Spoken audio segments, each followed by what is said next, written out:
The morning sky above Cedar Falls looked wrong. Sarah Chen noticed it first when she stepped out of her house to grab the newspaper. Instead of the usual blue, a shimmering dome stretched over their small mountain town like a soap bubble made of silver light. She was not the only one who saw it. Across the town of 8,000 people, doors opened and faces looked up. Dogs barked. Car alarms went off for no reason. The radio stations went silent. Sarah was the mayor of Cedar Falls, a job she never wanted but took because someone had to do it. She grabbed her phone and tried to call the state police. Nothing. No signal at all. 3 blocks away, James Morrison was drinking his morning coffee when the light appeared.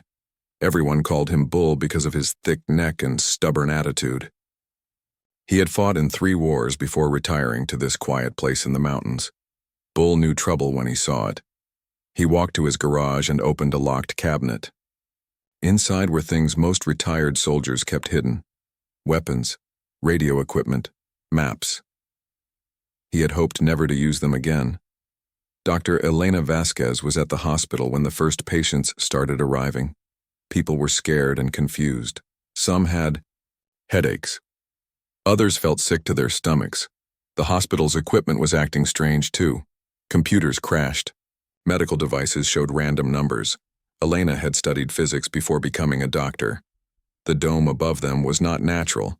It was technology, advanced technology. 16-year-old Marcus Webb was in his bedroom when his ham radio picked up something impossible. Voices speaking in sounds that hurt his ears, not human voices. The signal was strong, coming from right above the town. Marcus had been playing with radio since he was 8.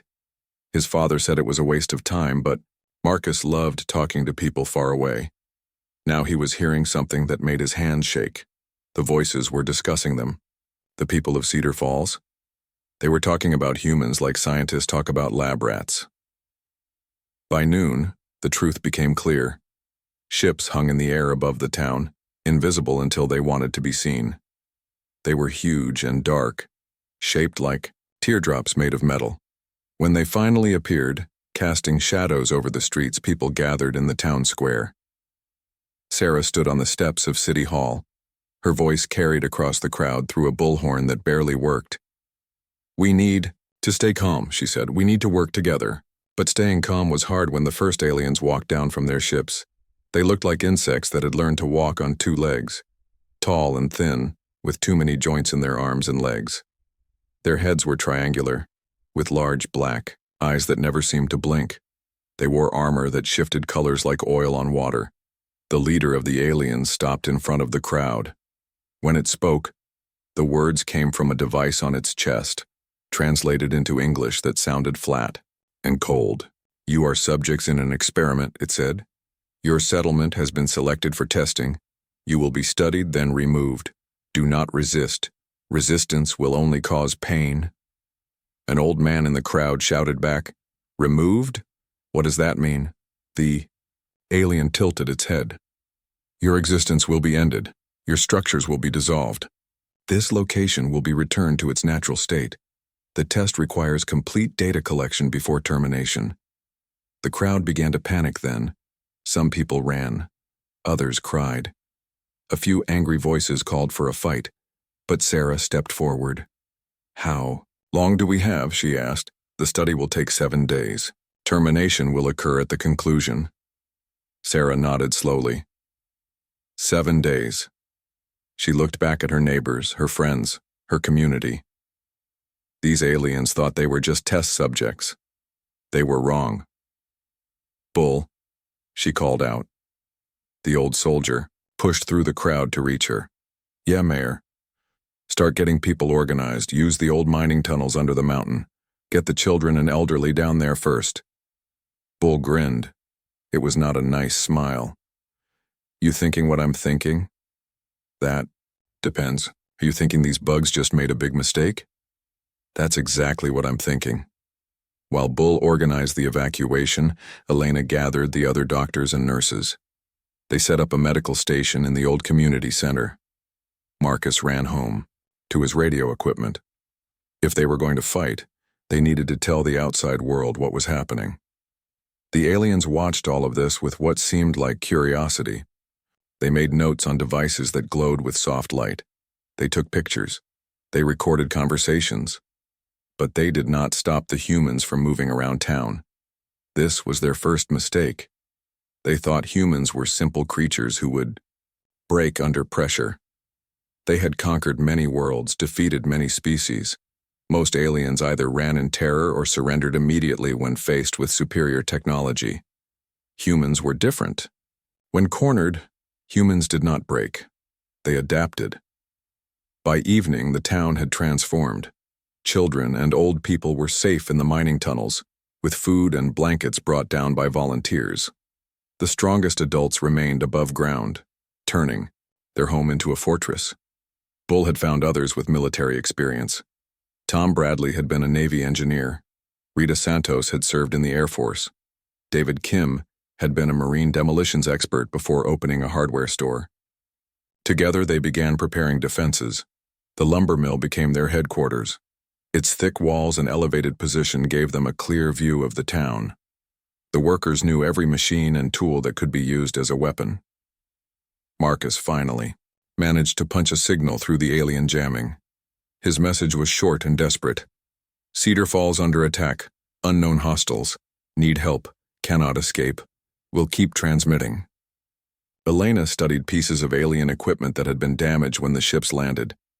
The metal was like nothing she had seen before, but the electronics were similar to human technology. More advanced, but following the same basic principles as our night fell. The alien commander stood on his ship and looked down at the human town. Overseer Kethvar had destroyed 43 worlds. He had erased countless species from existence. This should have been simple, but the humans were not behaving according to the data. They were supposed to be primitive, weak, easily frightened. Instead, they were digging in like warriors preparing for a siege. Kethvar activated his communication device. Command, this is Overseer Kethvar. The test subjects are showing unexpected behavior patterns. They appear to be organizing resistance. The reply came quickly. Noted, continue with the protocol. 7 days for study, then termination. Do not deviate from the plan. Kethvar looked down at the town again. Lights moved through the streets as humans carried supplies and equipment. They worked with purpose and coordination that his databases said was impossible for their species. Perhaps the databases were wrong. In the tunnels below, Sarah gathered the town council. Above them, they could hear the sounds of preparation, hammers and power tools, voices calling instructions. The sound of a community that refused to die quietly. We have 7 days, Sarah said. 7 days to prove that humans are not as easy to erase as these aliens think. Bull checked his watch. 6 days and 23 hours now, Mayor. Better make them count. Sarah nodded. Outside, the alien ships hummed with power, their lights casting strange shadows over Cedar Falls. The countdown had begun. But the aliens had made one crucial error. They had given the humans time to prepare. And humans, when given time and motivation, could accomplish impossible things. The experiment was about to begin. The results would surprise everyone. The aliens came at dawn on the second day. Marcus heard them first.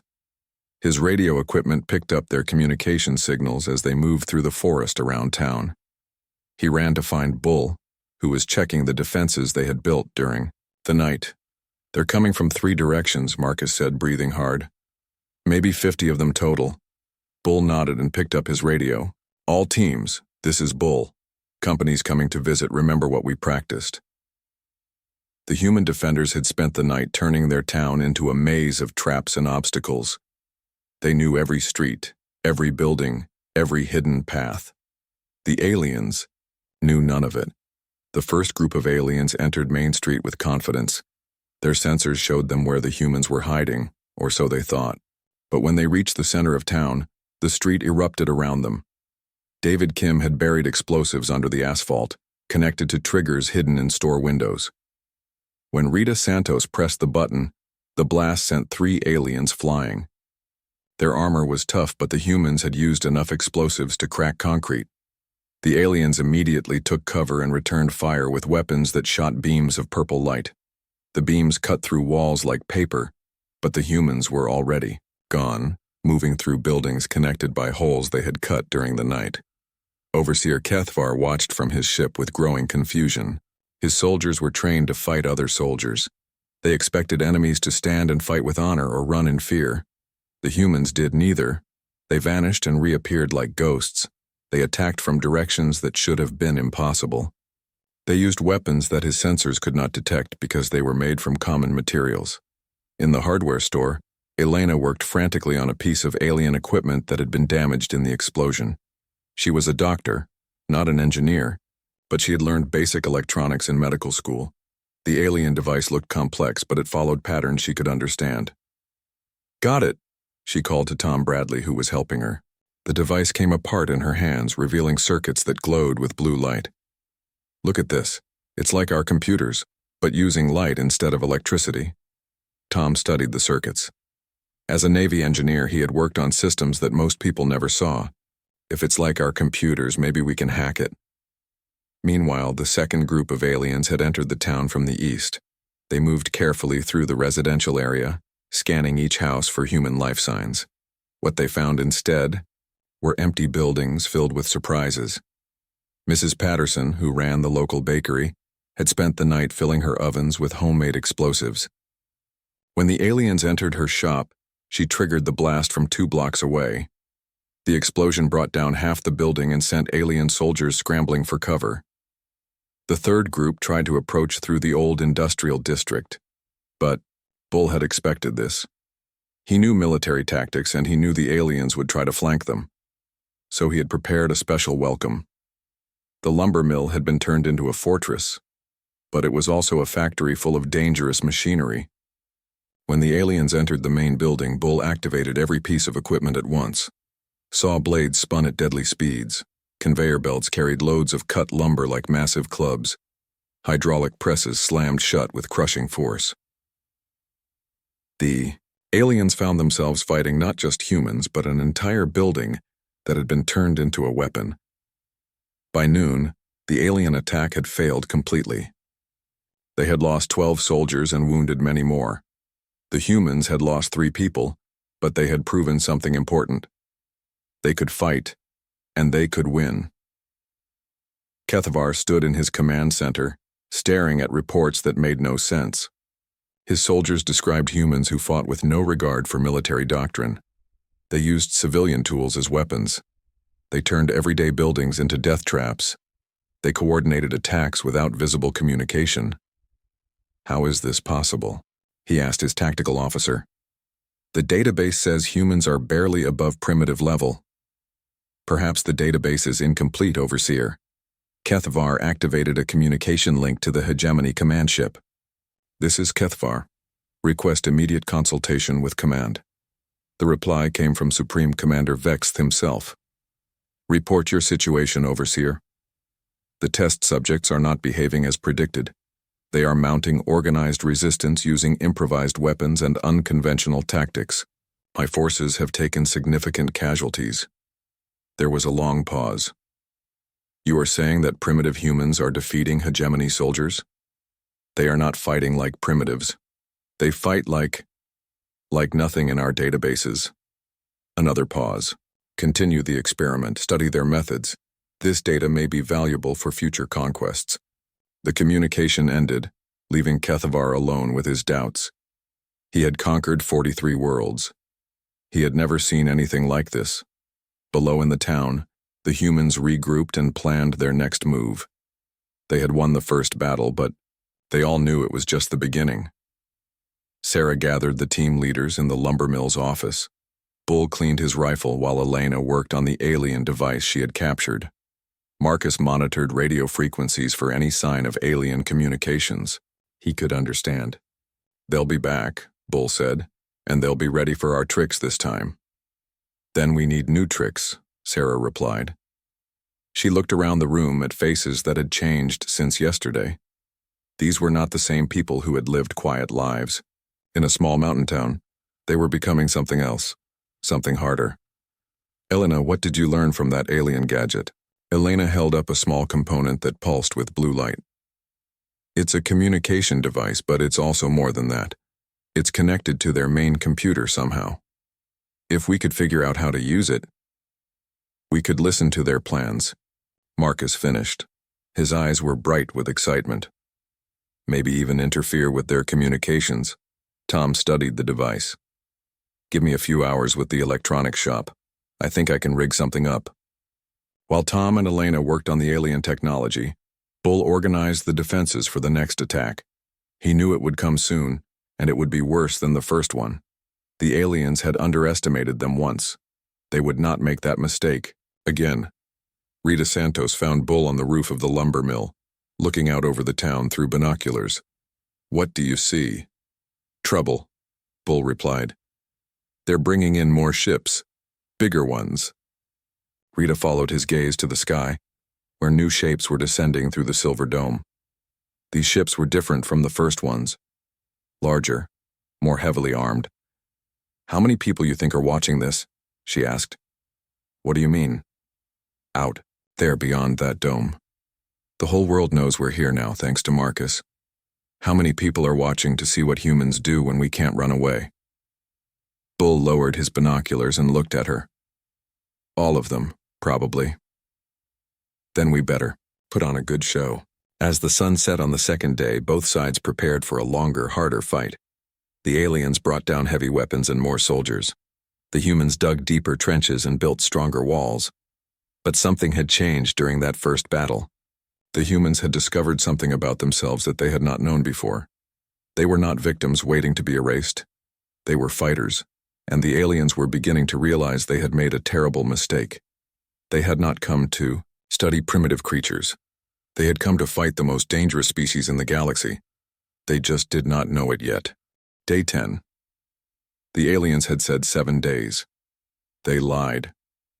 Sarah stood in the ruins of what used to be the post office, bandaging a cut on her arm. Around her, the town of Cedar Falls looked like a war zone. Buildings were destroyed, streets were filled with debris. But the people were still fighting. The aliens had brought in their heavy weapons on day 8. Energy cannons that could level buildings. Flying attack drones that hunted humans through the streets. Soldiers in armor that could stop rifle bullets. But the humans adapted. They always adapted. Elena had finally cracked the alien communication system.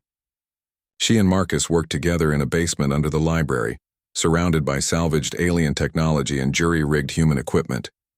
They could hear everything the aliens said to each other now.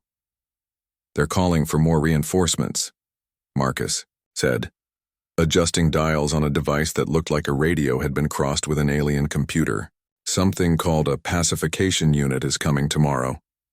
Elena studied the translation software she had built from alien components and human laptops. "That does not sound good. What else are they saying?" Marcus listened for a moment. "The commander is arguing with someone. He wants to end the experiment early and just destroy the town. But his bosses are saying no. They want more data." "Data about what?" "About us. How we fight. How we adapt. They keep using a word that translates to something like unprecedented." Elena smiled grimly. "Good. Let them be confused." Above ground, the war continued. The aliens had taken control of most of the town's eastern side, but the humans still held the west, including the lumber mill and the entrance to the mining tunnels. Between them was a no-man's land of rubble and burning buildings. Bull had aged 10 years and 10 days. His beard was gray with dust, and his eyes were red from smoke, but he still moved through the defenses like a man half his age. The other fighters followed him without question. He had kept them alive this long. "Rita, take your team and hit that supply depot they set up in the school," he said into his radio. "Tom, I need you to rig another surprise for that patrol route through Pine Street." The humans had learned to fight a different kind of war. They could not match the aliens' technology or numbers, so they used cunning instead. They struck fast and disappeared. They turned the aliens' own weapons against them. They never fought fair because fair fighting meant dying. Rita Santos led her team through the storm drains under the town. They had become experts at moving unseen through tunnels and sewers and basements connected by holes they had cut with stolen alien tools. The alien supply depot was heavily guarded, but the guards were watching for attacks from ground level. They never looked up at the ceiling of the old gymnasium, where Rita's team had spent 2 days cutting a silent entrance. When they dropped through the hole, the attack was over in seconds. The humans used weapons they had built from alien technology, mixed with human creativity. Guns that fired bolts of energy stolen from alien power cells. Grenades made from fertilizer and alien circuit boards. Most importantly, they stole everything they could carry. Alien food that could keep humans alive for days. Medical supplies that healed wounds faster than any human medicine. Communication devices that Elena could study and improve. But the best prize was information. Rita found a datapad that showed the aliens' complete battle plan. She could not read the symbols, but Elena could translate them. The aliens were not just studying human combat tactics.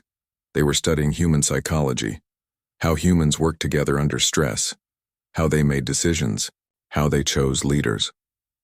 They were learning to fight all of humanity by studying the people of Cedar Falls.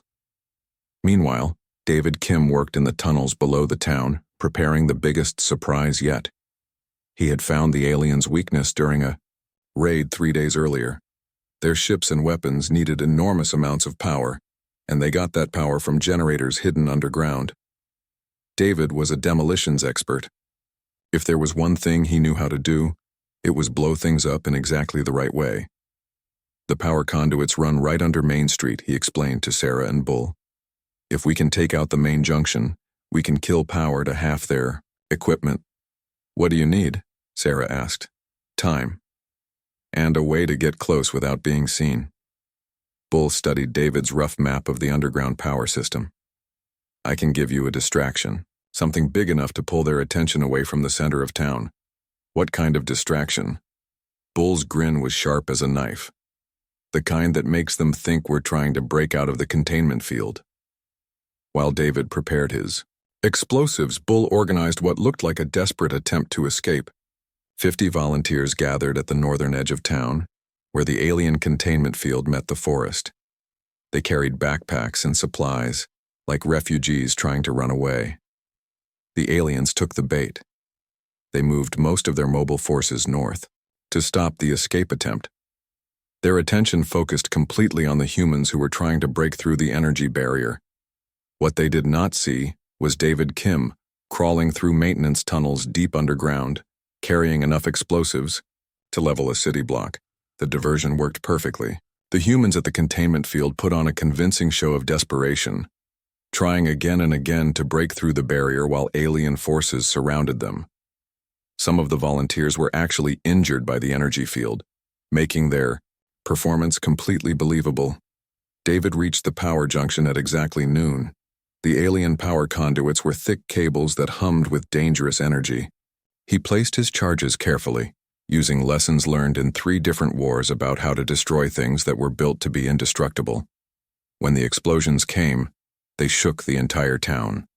Every alien device within 6 blocks went silent. Ships crashed to the ground.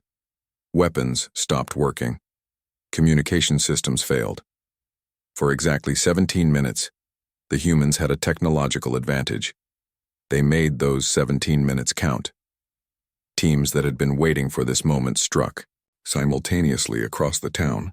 They attacked alien positions that no longer had power for defense. They captured equipment and supplies. They rescued captured humans and took alien prisoners. Most importantly, Elena and Marcus used the power failure to hack directly into the alien computer network.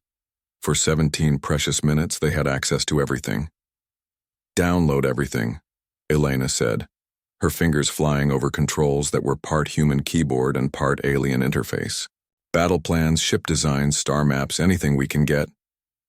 There's too much, Marcus replied, watching data stream past faster than he could read. We need to focus. What's most important? Elena thought for a moment. Find out what they're really doing here.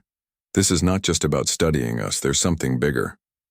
Marcus found the file 3 minutes before the aliens restored power. When he read it, his face went pale. Elena, you need to see this. The file contained the complete plan for something called Operation Clean Slate. Cedar Falls was not just a test, it was practice. The aliens were preparing to do the same thing to every human city on Earth. They were going to erase all of humanity, one town at a time, until no trace of human civilization remained. When the alien power came back online, their first priority was to restore their communication systems. Overseer Kethvar immediately contacted the Hegemony command ship. Supreme Commander, we have a problem. Report. The test subjects have somehow accessed our computer network. They may have obtained classified information about the operation. There was a long pause. That should be impossible. Humans do not have the technology to breach our security systems. Respectfully, Commander, humans seem to specialize in doing impossible things. Another pause, longer this time. Overseer Kethvar, you are to terminate the experiment immediately. Use whatever force necessary to eliminate all test subjects. No survivors, no traces, the operation must not be compromised. Kethvar looked down at the human town, where smoke rose from dozens of fires, but the defenders still fought with unbroken spirit. Understood, Commander. Beginning final assault now. In the tunnels below Cedar Falls, Sarah gathered her surviving people around Elena's computer setup. The stolen alien data scrolled across screens in English translation. They're planning to do this to everyone, Elena said quietly. Every human city, every town, until there are no humans left anywhere. The room was silent for a long moment. Then Bull spoke up. Well then, he said, checking the ammunition in his rifle, I guess we better make sure they don't get the chance. Above them, alien ships moved into position for what their commander intended to be the final battle. But the humans of Cedar Falls had one more surprise waiting. They had learned the aliens' biggest secret, and they were going to make sure the rest of humanity learned it too. The countdown to humanity's extinction had begun, and only the people of Cedar Falls knew it. Marcus worked frantically at his radio equipment, trying to broadcast the stolen alien data to the outside world. But the aliens had strengthened their jamming field after discovering the security breach. Every transmission was blocked before it could travel more than a few miles. It's no use, he said, frustrated. They're stopping everything I send. Elena looked up from the alien computer. She was studying. What if we do not try to send it through their jamming? What if we bring the jamming down first? How? The same way we brought down their power grid. We target their communication satellites. Bull joined them in the basement command center they had set up under the library. His uniform was torn and bloody, but his eyes were sharp. The aliens just moved their biggest ships into attack position. We got maybe 2 hours before they hit us with everything they have. Sarah felt the weight of impossible choices. Outside the containment field, the rest of humanity went about their normal lives, not knowing that alien fleets were already moving toward Earth's major cities. Inside the field, fewer than 2,000 people were all that stood between the human race and total extinction. We have to get the information out, she said, whatever it costs. Elena had been studying the alien technology for 2 weeks now. She understood how their systems worked better than anyone else alive. I can build a transmission device powerful enough to punch through their jamming, but it will require all of our remaining power sources. What kind of power sources? Bull asked. Every alien power cell we have captured, every generator in town, and... She paused, looking uncomfortable. The reactor core from their main command ship. Bull stared at her. You want us to attack their command ship? The big one that has been sitting up there for 2 weeks? It's the only way. Their command ship has the most powerful reactor in their fleet. If we can overload it and channel that energy into a transmission array, we can send one message, Marcus finished. One signal strong enough to reach every radio on Earth. Sarah understood what Elena was really saying. This is a suicide mission. Whoever goes after that reactor is not coming back. Maybe, Elena said. Or maybe we find a way to survive. We have gotten pretty good at doing impossible things. The plan they developed was desperate, but it was their only chance. 3 teams would attack simultaneously, Bull would lead a diversionary assault on the alien ground forces, drawing their attention away from the ships. Elena and Tom would infiltrate the command ship and sabotage the reactor. Marcus would stay in the basement with the transmission equipment ready to send their message the moment Elena gave him power. The rest of the survivors would evacuate to the deepest part of the mining tunnels, where they might survive the explosion that would probably level the entire town. As they prepared for what everyone knew was their final battle, the people of Cedar Falls said goodbye to each other in the way that soldiers do, not with tears or long speeches, but with firm handshakes and quiet words of friendship. Rita Santos found Sarah in the ruins of City Hall, where the mayor was writing letters she hoped someone would find later. "You do not have to stay in town for this," Rita said. "You could go to the tunnels with the others." Sarah shook her head. "I am the mayor. If my town is going to die, I die with it. And if we somehow win?" Sarah smiled. "Then we rebuild, like we always do." The attack began at sunset. Bull led 30 volunteers in a frontal assault on the alien positions around the school. It was meant to be a diversion, but the humans fought like they actually believed they could win. Maybe they did believe it. After 2 weeks of impossible victories, maybe they had forgotten that they were supposed to lose. The aliens responded, exactly as planned, moving most of their forces to counter the human attack.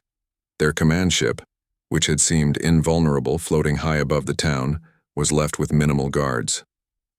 Elena and Tom approached the ship through the storm drainage system that ran under the entire town. The humans had spent weeks mapping every tunnel and sewer pipe. They knew pathways that the aliens had never found. The command ship's landing gear rested in the old football stadium. Getting inside required them to climb 50 feet of smooth metal while avoiding automated defense systems. But Elena had studied the ship's design and the stolen data files. She knew where the sensors were blind. They reached the ship's hull just as Bull's diversionary attack reached its peak. The sound of weapons fire and explosions echoed across the town. Smoke filled the air. The aliens were completely focused. On the battle below, Elena used a cutting tool built from alien technology to slice through the ship's outer armor. Inside, the corridors were empty, except for automated systems that had not been programmed to expect human intruders. "The reactor should be 3 levels down," Elena whispered as they moved through passages that hummed with alien power. Tom carried a backpack full of human explosives modified with alien components. If they could not sabotage the reactor safely, they would blow it up and hope the explosion was big enough to serve their purpose. They found the reactor chamber guarded by 2 alien soldiers. Elena and Tom waited in the shadows while the guards completed their patrol, then moved quickly past them. The reactor itself was a sphere of metal and crystal that pulsed with blue light. "It's beautiful," Tom whispered. "It's our only chance," Elena replied, connecting her jury-rigged equipment to the reactor's control systems. She had studied alien technology for weeks, but this was far more complex than anything she had seen before. The reactor controlled not just the ship's power, but its weapons, its shields, its communication systems. If she made a mistake, the explosion would kill them instantly, but if she succeeded, she could turn the entire ship into a giant radio transmitter. "How long do you need?" Tom asked, watching the corridor for guards. 10 minutes. Maybe 15. They had been working for 8 minutes when the alarm started. The alien guards had found the hole they cut in the ship's hull. Emergency lights flashed.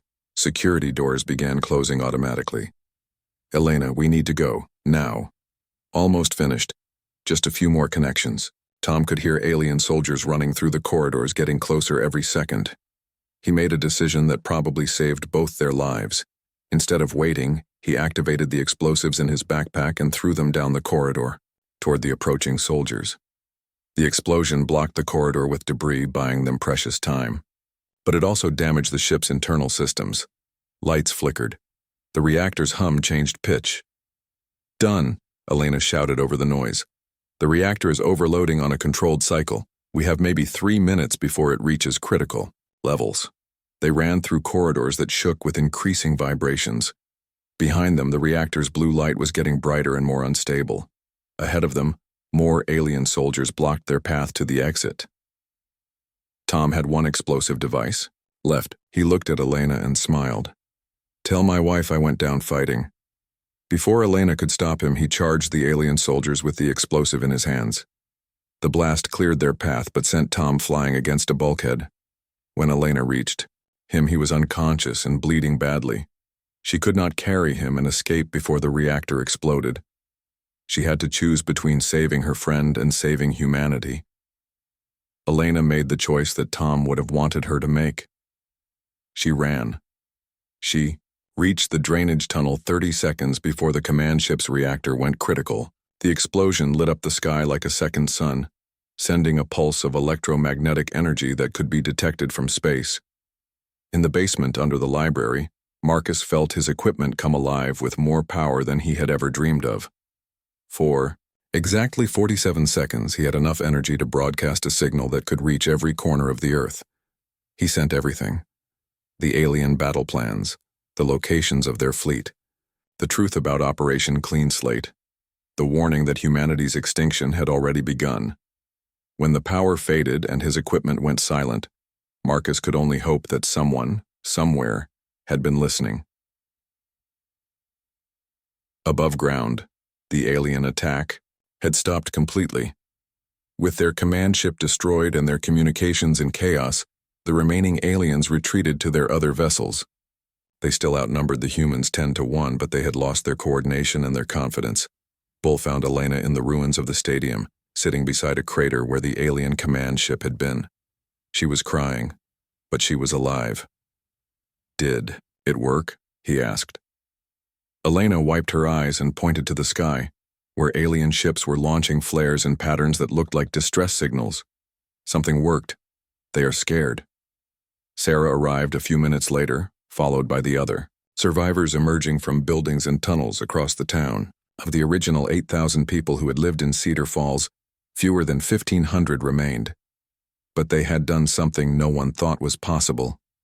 They had not just survived. They had struck back. Marcus ran up to them with his radio equipment, his face bright with excitement. I am getting responses: military bases, government agencies, amateur radio operators all over the world. They got the message. Everyone knows about the alien fleet now. In orbit above Earth, the Hegemony fleet had been preparing to begin Operation Clean Slate. But now their plans were ruined. The message from Cedar Falls changed everything. Within hours of Marcus's broadcast, military bases around the world went to full alert. Governments that had been enemies for decades suddenly found themselves working together against a common threat. Scientists studied the alien data that Elena had stolen, learning secrets that advanced human technology by centuries in a matter of days. But the most important change was not in technology or politics. It was in the human spirit. Sarah stood in what remained of Cedar Falls Town Square, watching news reporters from around the world set up their equipment. The containment field had finally collapsed when the alien command ship exploded, and now, the whole planet wanted to hear the story of the town that refused to die. Mayor Chen, called a reporter from CNN. How does it feel to know that you and your people saved the entire human race? Sarah looked around at the faces of her neighbors. Bull Morrison, cleaning his rifle and preparing to train the soldiers, who were arriving every hour. Elena Vasquez working with teams of scientists to reverse engineer alien technology. Marcus Webb, coordinating communications with resistance groups forming on every continent. We did not save anyone, Sarah said, quietly. We just refused to be erased. There's a difference. What she did not say was that the real work was just beginning. The stolen alien data had revealed the full scope of the Hegemony's plans. Earth was only one target among hundreds. Across the galaxy, alien fleets were moving toward inhabited worlds, carrying the same extinction protocols that had nearly destroyed Cedar Falls. But now humanity knew they were coming. And humans, when they knew danger was approaching, did not wait to be victims. 3 months after the siege of Cedar Falls ended, the first human warship lifted off from a secret facility in Nevada. It was built using alien technology captured from the destroyed command ship, but improved with human innovations that the aliens had never imagined. The ship's captain was Rita Santos, formerly of the United States Air Force, more recently of Cedar Falls resistance movement.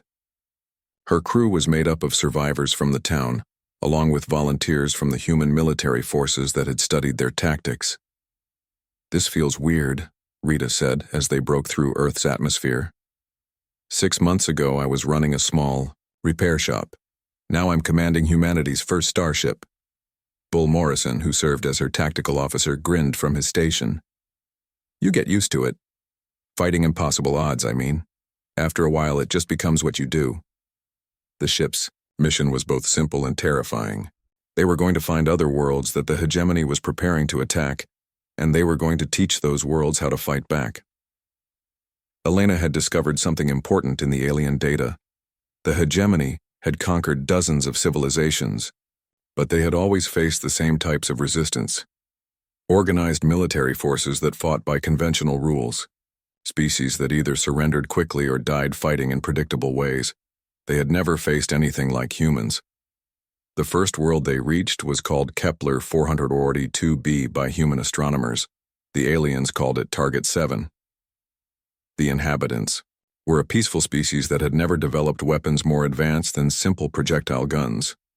According to the hegemony timeline, they had 3 weeks before the extinction fleet arrived. When the human ship dropped out of hyperspace near their planet, the local authorities were terrified.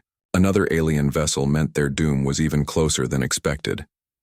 Rita's first communication with them was simple. "We are humans from Earth. We know what the hegemony is planning. We are here to help you fight back." The response came back, in broken English translated through systems the aliens did not know the humans possessed. "Fight back? Against the hegemony? That is impossible." "No," Rita replied. "It is just very difficult. There is a difference." Over the next 2 weeks, human advisors worked around the clock to prepare the planet's defenses. They taught the locals how to turn their mining equipment into weapons, how to use their knowledge of their own world against invaders who had never set foot on the surface, how to coordinate resistance movements using technology that the aliens would not expect. Most importantly, they taught them the lesson that Cedar Falls had learned the hard way. When you cannot run and you cannot hide, you fight with everything you have. When the hegemony fleet arrived at Kepler 442b, they expected the usual quick conquest. Instead, they found a world that had been transformed into a fortress. Every city was a maze of traps and defensive positions. Every civilian was a potential soldier. Every tool and machine had been turned into a weapon. The invasion that should have taken 3 days lasted 3 months. When it was over, the hegemony had lost half their fleet and gained nothing but a dead world they could no longer use. More importantly, they had learned that the humans were not just defending Earth. They were spreading their methods of resistance across the galaxy. Supreme Commander Vexith stood in his command chamber, reviewing reports that filled him with dread. 7 invasion fleets had been destroyed or severely damaged by worlds that fought with human tactics. The conquest of the galaxy, which should have been complete within a year, had ground to a halt. "How is this possible?" he demanded of his tactical staff. "Humans are one species on one planet. How are they coordinating resistance across dozens of worlds? They appear to have developed faster-than-light communication technology," his chief analyst reported. "They are sharing information and tactics instantaneously across interstellar distances." What the analyst did not mention was that the human communication technology was based on improvements to captured hegemony equipment. The humans had not just learned to fight the aliens. They had learned to outthink them. Back on Earth, Marcus Webb sat in a communication center that had been built in the ruins of Cedar Falls. Around him, screens showed data from resistance movements on 50 different worlds. His job was to coordinate the defense of an entire galaxy, using lessons learned in one small mountain town. "Resistance group on Proxima Centauri B is requesting advice on tunnel warfare," reported one of his assistants. "They're facing a siege situation similar to what we experienced." "Send them Bull's defensive manual," Marcus replied, "and ask Elena if we have any updated information on hegemony siege tactics." Elena appeared on one of the screens, broadcasting from a laboratory aboard the newest human warship. She had become humanity's leading expert on alien technology, but she still wore the simple clothes of a small-town doctor. "The hegemony is adapting," she warned. Their new fleets are carrying weapons designed specifically to counter human tactics. We need to adapt faster than they do. What do you recommend? We stop playing defense. It is time to take the fight to them. The decision to go on the offensive was not made by any government or military authority. It was made by the survivors of Cedar Falls, the people who had learned that sometimes the only way to survive is to refuse to be victims. Sarah Chen, still mayor of a town that barely existed anymore, signed the order that authorized humanity's first strike against a hegemony stronghold. The target was a shipyard system where the aliens built their largest vessels. The attack force consisted of 12 human ships, each crewed by people who had learned to fight in the ruins of their hometown. They were outnumbered 1,000 to 1, facing weapons and defenses that no human had ever seen before. It should have been a suicide mission. Instead, it was the beginning of the end for the hegemony. The human ships did not attack like any military force the aliens had ever faced. They did not form battle lines or follow conventional tactics. They scattered and struck from a dozen directions at once, using the creativity and adaptability that had kept Cedar Falls alive for 2 weeks against impossible odds. When the battle was over, the hegemony shipyard was gone and humanity had captured enough alien technology to build 100 new warships. More importantly, word of the victory spread to every world in the galaxy. The humans had done the impossible again. They had not just survived the hegemony's attack, they had struck back. They had won. 1 year after the siege of Cedar Falls ended, Sarah Chen stood once again in the town square. But this time, she was not alone. Representatives from dozens of worlds had come to see the place where the galaxy's resistance had begun. We never intended to save the galaxy, she told them. We just wanted to save our town. But sometimes when you refuse to give up, you end up saving more than you expected. The memorial they unveiled that day was simple. A stone marker with the names of everyone who had died defending Cedar Falls. Below the names, a single line. They came to erase a town. They awakened a galaxy. Across the stars, the hegemony fleet was in full retreat. Their empire, built on the premise that resistance was futile, was crumbling as world after world learned to fight back using human methods. The species that had thought they could erase humanity with a simple field test had instead taught them how to erase tyranny itself. In the end, the hegemony's greatest mistake was not underestimating human military capability or technology. It was underestimating the human refusal to accept that anything was impossible. They had come to erase a town. Instead, they had unleashed the most dangerous force in the galaxy, humans who had something to fight for and the knowledge that they could win. The galaxy would never be the same.